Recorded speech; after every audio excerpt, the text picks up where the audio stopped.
నేను ఒక ఎస్ఐపి అయితే స్టార్ట్ చేద్దాం అనుకున్నాను. అది 10, 15, 20, 25, 30 సంవత్సరాలు వచ్చేసరికి దాని వాల్యూ ఎంత ఉంటుందో తెలుసుకోవాలనుకుంటే నేను ఇప్పుడు చెప్తాను చూడండి. ఒకవేళ ప్రతి నెల నేను రూ. 1000 పెట్టాలనుకుంటే 10 సంవత్సరాలకి 3,00,000 అవుతుంది. అలాగే 30 సంవత్సరాలకి 64,00,000 అవుతుందన్నమాట.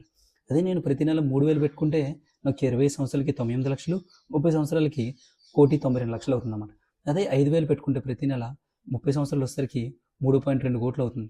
అదే 7,000 పెట్టుకుంటే వెళ్తే నాకు 20 సంవత్సరాలకి 2.3 కోట్లు, అదే 30 సంవత్సరాలకి 4.5 కోట్లు అవుతుందన్నమాట.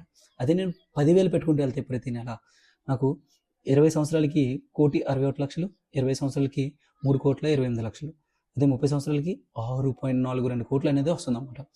నేనేం చేస్తున్నా అంటే నేను నా రిటర్న్స్ అనేవి నేను 10% వస్తున్నాయి అని చెప్పేసి నేను ఎక్స్పెక్ట్ చేస్తున్నా ఈ పీరియడ్ మొత్తం. అండ్ ఇంకా నేను ప్రతి సంవత్సరం నేను 10% స్టెప్ అప్ అనేది చేసుకుంటా. అంటే మొదటి సంవత్సరం నేను రూ. 1000 పెడితే రెండో సంవత్సరం వచ్చి 10% స్టెప్ అప్ అంటే 1,100 పెడతా. అలాగే 3,000 కూడా రెండో సంవత్సరానికి 3,300 అట్లా అవుతుంది. మీకు కానీ వీడియో నచ్చితే షేర్ చేయండి.